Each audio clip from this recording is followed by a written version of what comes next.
Hello and welcome to Joy News at 6. The news is live on Joy 99.7 FM and Hits 103.9 FM in Accra. In Kumasi, we are on Love 99.5 FM and over 30 affiliates across Ghana's 16 regions, including Sankara FM Yendi, Castle FM Cape Coast, Laura FM Laura, and Radio Max Takrade. Get radio, TV, and online content on the myjoyonline.com interactive app for Android and iOS devices. Coming up, Ghana Real Estate Developers Association to drag Ningo Pram MP St. George before Parliament's Privileges Committee after he called a bluff of their demand to apologize over his real estate money laundering saga.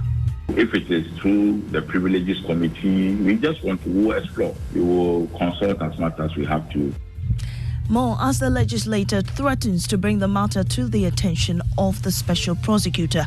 Also, some water supply companies in the Ashanti region demand payment of arrears owed them by the government for providing free water under the COVID-19 relief package. Sister community, which is Kuntrase, there too, the government is owing Kuntrase water system 150,000 Ghana cedis. In business, government advised to reduce its commercial borrowings on the international market since there cannot be burden sharing if it defaults on its loans. We have details on the Joy Business Report. And the NPP dismisses claims of favoritism within the party ahead of its presidential primaries. Where lies the argument, which is unfounded, that somebody is being given special treatment? I am Amiesi Nyamiche Thompson. Details shortly. The Ghana Real Estate Developers Association says it will drag Ningo Pram MP St. George before Parliament's Privileges Committee after the MP rejected their demand to apologize over his comments. St. George alleged that the real estate business in Ghana has become an avenue for money laundering, but the Real Estate Developers Association, in a statement, debunked the allegations and asked the MP to retract and apologize.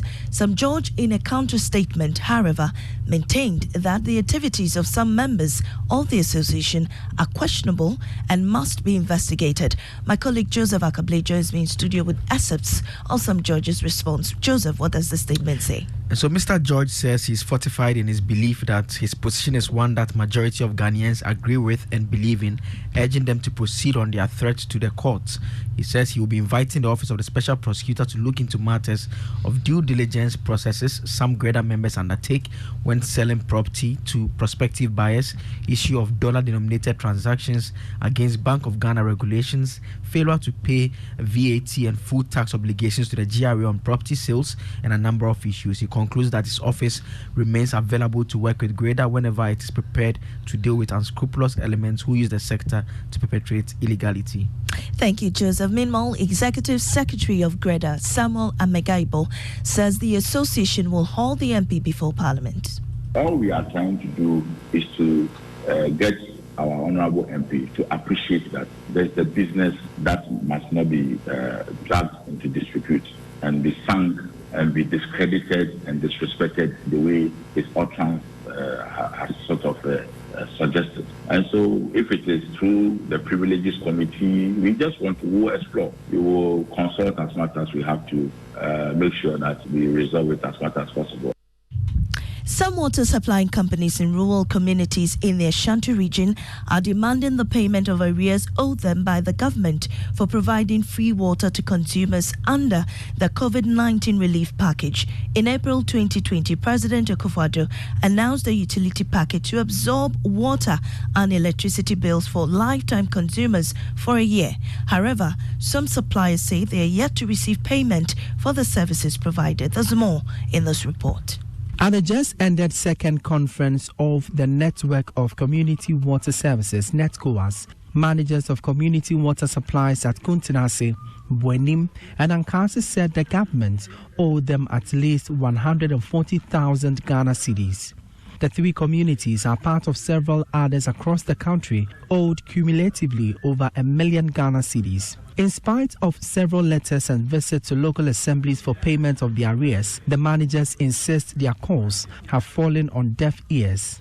Emmanuel Opon and Emmanuel Aban speak for the Buenim and Ankasi water supply and sanitation areas respectively. The system did well in supplying free water for 1 good year. We've done our best going to the district assembly, contacting the CWSA how to get this money, but still we are not getting it. Though they've paid some, the total amount was around 3.3 and something Ghana, but they've made some few payments. Now, leading up to the NPP's presidential primary elections, 9 out of 10 aspirants, for fear of favoritism and lack of transparency, demanded a free and fair electoral process and later threatened to boycott the balloting process. Speaking to Wednesday Namwa on Upfront, NPP Director of Elections Evans Nimako debunked rumors that there is an establishment candidate the party had chosen to support and that aspirants are expected to follow the party's electoral rules to ensure free and fair elections. What the party is supposed to give you in terms of what you need to go through the process has been given. They came, what forms appeared before the vetting committee, they were vetted, their recommendations were given to the National Council. National Council approved the recommendation of the Elections Committee. They are all in the process. Where lies the argument, which is unfounded, that somebody is being given special treatment? Meanwhile, the Alan Tremantin campaign team is dismissing assertions that they've joined other presidential aspirants to gang up against Vice President Dr. Mahmoud Bawumia. An election committee meeting last Monday was postponed following demands by the 9 aspirants for clarity on election modalities ahead of the Super Delegates Conference. Though the committee resolved the grievances yesterday, member of the Alan Tremantin campaign team, Catherine Afeku, says all they want is a free and transparent election. I don't think so.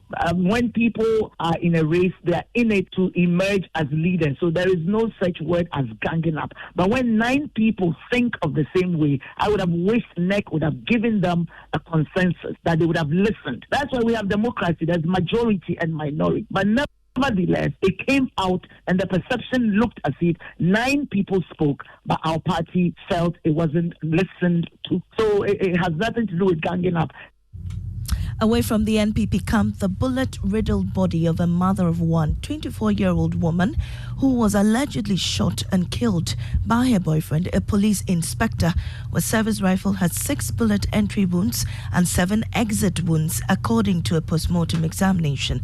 Victoria Dapa, also known as Majwa, was pronounced dead on arrival at the Komfo-Anokye Teaching Hospital on April 20, 2023, after she had been shot multiple times by her estranged boyfriend. There's more in the following report by Ohimi Interior. The accused person, Inspector Ahmed Chumesi, brought to the court under the heavy security escort of prison wardens, also contribute to the constitution of a jury for his trial. Thursday's hearing, state prosecutors told the court a post-mortem examination conducted by 2 pathologists at the Komfo-Anokye Teaching Hospital on April 27, 2023, identified 6 bullet entry wounds and 7 exit wounds on the bullet-riddled body of the late 24-year-old mother of one, Victoria Dapa. The report also indicated Victoria died of hemorrhagic shock due to multiple gunshot injuries. Now to Tech Thursday. Now, maintaining optimal indoor air quality is essential for ensuring environmental health and safety within constructed spaces. One prevalent indoor air pollutant that poses danger to the eyes, respiratory system, and the central nervous system is formaldehyde. It causes symptoms such as headache, dizziness, tearing, and nausea. Even worse, some research has linked it to various cancers. Fortunately, researchers at the Kwame Nkrumah University of Science and Technology have developed a device capable of breaking down formaldehyde into less harmful substances. Love FM's Chrissy Deborah has more. According to the World Health Organization, formaldehyde concentration in indoor air space should be strictly regulated at 0.1 parts per million. However, some studies have shown that formaldehyde levels found in some enclosed areas exceed the WHO's recommendation. The device, known as dielectric barrier discharge reactor, uses electricity to break down formaldehyde into less harmful substances like carbon dioxide and water. The results of the study, published in the journal Scientific Reports, indicated that the device efficiently removed low concentration formaldehyde by 99%. So this kind of reactor, what it can do is to try to convert atmospheric pollutants, for example, carbon dioxide, into more hydrogen. And that is the most sought for fuel in the world at the moment. And that was Tech Thursday by Kwesi Deborah. That's how we end the bulletin. In our top story, Ghana Real Estate Developers Association to drag Ningo Prampram MP Sam George before Parliament's Privileges Committee after he called a bluff of their demand to apologize over his real estate money laundering saga. I am Amisi Nyamiche Thompson. Business is next on the Super Morning Show.